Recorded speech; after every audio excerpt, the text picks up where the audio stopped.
Fala pessoal, tudo jóia? Nós vamos iniciar uma nova disciplina de prática e de prática do direito assistencial.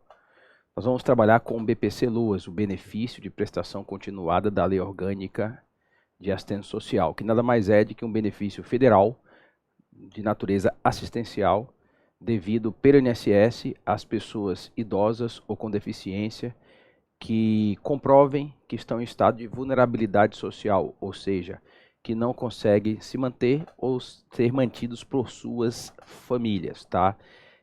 Saímos totalmente, na verdade, do direito previdenciário, porque o INSS também é uma autarquia assistencial, especialmente pelo BPC-LOAS e pelo auxílio inclusão. Bom, nós temos dois códigos de benefício nos sistemas da autarquia.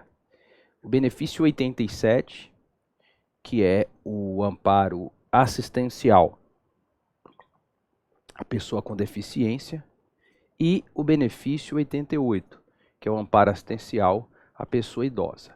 É conhecido na prática como amparo assistencial do idoso ou da pessoa com deficiência, ou simplesmente BPC-LOAS. A fonte mais importante desse benefício é a Constituição Federal. Nós temos dois artigos constitucionais que regulam, na verdade, o direito à assistência social, que são os artigos 203 e 204.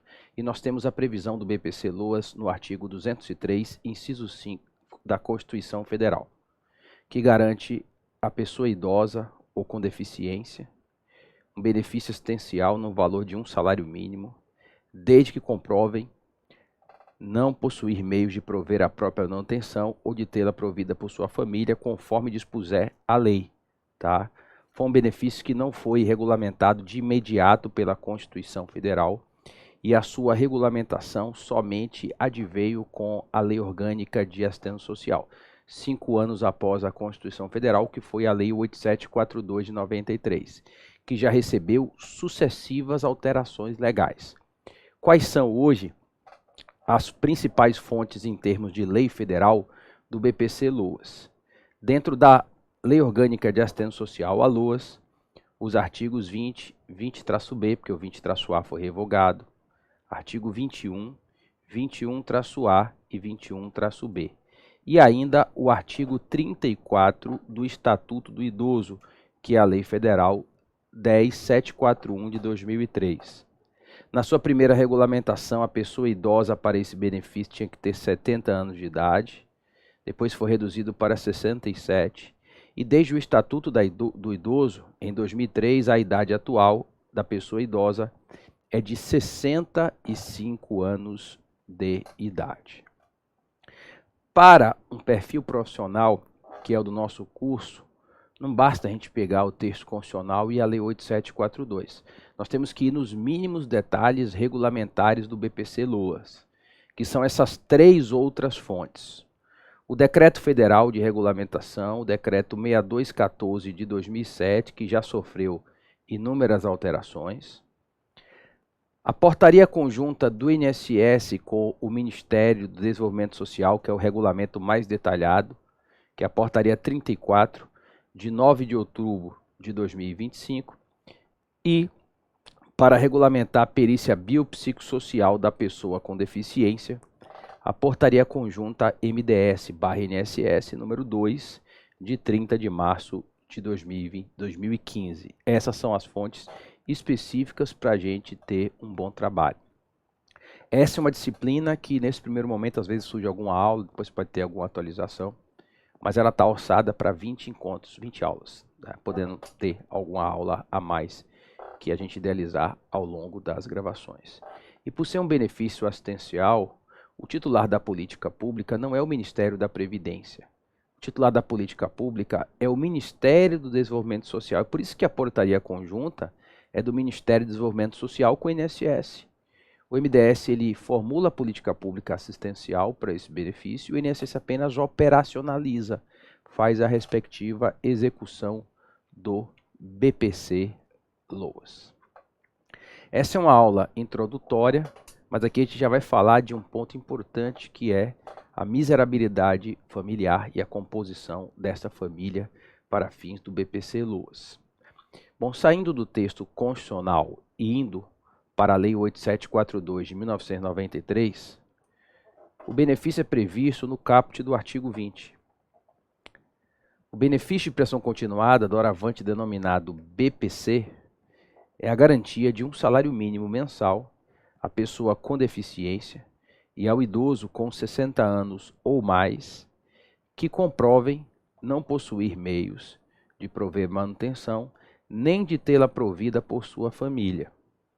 Então, ou se é idoso a partir de 65 anos de idade, ou se é uma pessoa com deficiência, conforme a avaliação biopsicossocial, a gente vai ter algumas aulas só para falar da perícia biopsicossocial no respectivo BPC-LOAS, tá? Mas não basta ser uma pessoa idosa ou com deficiência para ter acesso a esse benefício. Como se trata de um benefício assistencial, ele só é prestado a quem dele necessitar. A pessoa tem que demonstrar perante o INSS que não tem condições de prover a manutenção, nem de tê-la provida por sua família. E aí nós temos que analisar a condição financeira da pessoa e também da sua família. E esse é o ponto que nós já vamos trazer nessa aula. Nós temos que verificar a existência de renda familiar. E a composição da família nos é dada pelo parágrafo 1º do artigo 20 da Lei Orgânica de Assistência Social. Para os efeitos do disposto no caput, a família é composta pelo requerente, o cônjuge ou companheiro, os pais, e na ausência de um deles, a madrasta ou padrasto, os irmãos solteiros, os filhos e enteados solteiros e os menores tutelados, desde que vivam sob o mesmo teto. Tá? Então, esse rol de família, mas não basta ter esse parentesco, tem que viver sob o mesmo teto. Historicamente, existe uma certa polêmica que se esse rol ele é exemplificativo ou taxativo. O INSS na via administrativa é taxativo. Quem não está nessa listagem e não vive sob o mesmo teto, o INSS exclui. Tá? A jurisprudência superior, STJ, por exemplo, é um assunto que o STJ nunca entrou e deveria entrar, porque é interpretação de lei federal. Houve tempo até, lá atrás, estou falando de 15 anos atrás, que a TNU entendia que o rol é exemplificativo. Mas hoje não. É firmado na jurisprudência da TNU de que o juiz ele não pode ampliar esse rol, que esse rol ele é taxativo. Isso desde esse precedente de 2018. Somente após a data da publicação da Lei 12.435 de 2011, o conceito de família, a que se refere o caput do artigo 20 da Lei 8742, passou a compreender o requerente, o cônjuge, o companheiro, os pais, e na ausência de um deles, a madrasta ou padrasto, os irmãos solteiros e os filhos enteados solteiros e menores tutelados, desde que vivam sob o mesmo teto. O mesmo se diga com relação à nova redação conferida no artigo 16 da Lei 8213.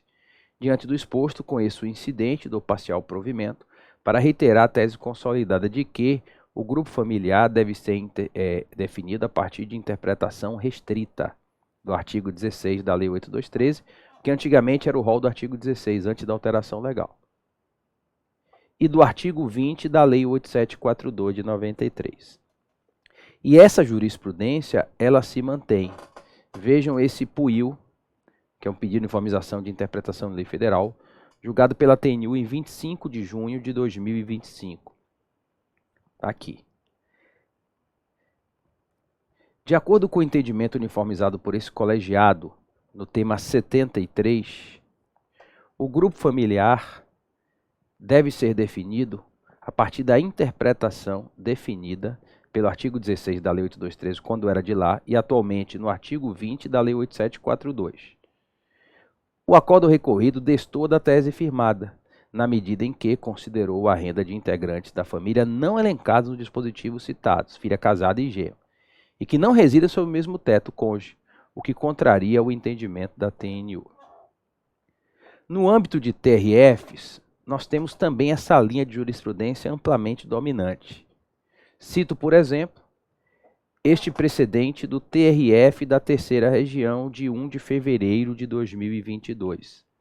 Destaquei só o trecho que nos interessa. Ocorre que a Lei 8742, no artigo 20, parágrafo 1º, na redação da Lei 12.435 de 2011, considera como componente do grupo familiar, na aferição de renda per capita, o próprio requerente, o cônjuge, o companheiro, os pais, e na ausência de um deles, a madrasta ou padrasto, os irmãos solteiros, os filhos enteados solteiros e os menores tutelados, desde que vivam sob o mesmo teto. Segundo o entendimento assente na jurisprudência pátria, o aludido rol é taxativo e não admite interpretação ampliativa. Dessa feita, também não devem ser considerados rendimentos provenientes do trabalho dos tios, que ainda que vivam sob o mesmo teto.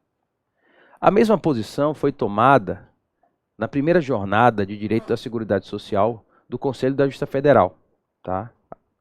Enunciado 35. Para fins de interpretação do parágrafo 1º do artigo 20 da Lei 8742, o filho ou enteado que seja divorciado, viúvo, separado de fato ou com ventre estável, ainda que esteja sob o mesmo teto do requerente, não compõe o respectivo grupo familiar. Então vejam que essa posição administrativa e judicial estão firmadas. Mas pelo avançar do nosso estudo, eu reputo que listar família é um grande erro do legislador. Porque o que importa é se tem miserabilidade ou não. Às vezes há uma situação de vulnerabilidade social que pelo texto legal fica desamparada, e às vezes há um caso que não precisa de amparo nenhum e tem a concessão do BPC-Loas. Eu vou exemplificar duas situações concretas. Há 20 anos atrás, atuando como procurador federal, atuei num caso que o INSS tinha negado um BPC-Loas a um jovem com deficiência, que o INSS entendeu que não caracterizou deficiência.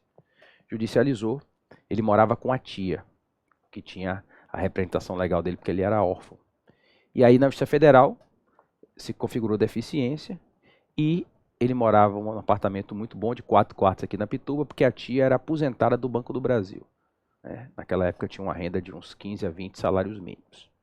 E o juiz federal, pelo texto legal, concedeu. Sabe por quê? Deficiência comprovada e tio não está no rol de família. Olha quem está no rol de família. O cônjuge ou companheiro, os pais e, na ausência deles, a madrasta ou padrasto, os irmãos solteiros, os filhos e enteados solteiros e menores tutelados que vivam sob o mesmo teto.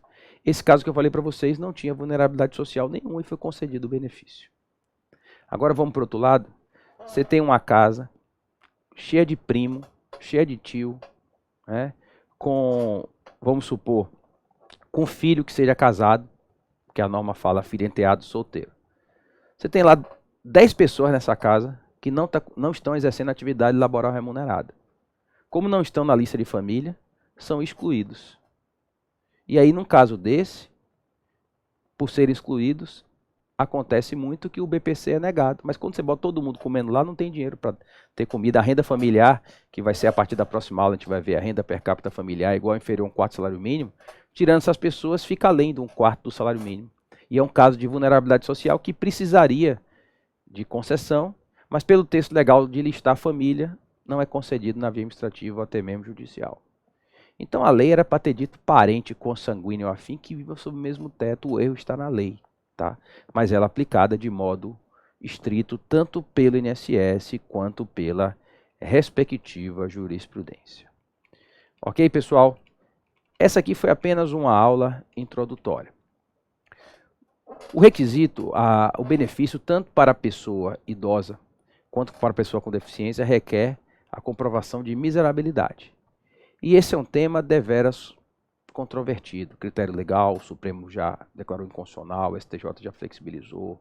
Rendas que são incluídas, rendas que são excluídas, alterações normativas severas que tivemos em 2024 e 2025. Então, a partir da próxima aula, nós vamos trabalhar com o que se chama de miserabilidade familiar. Um forte abraço para vocês e até lá.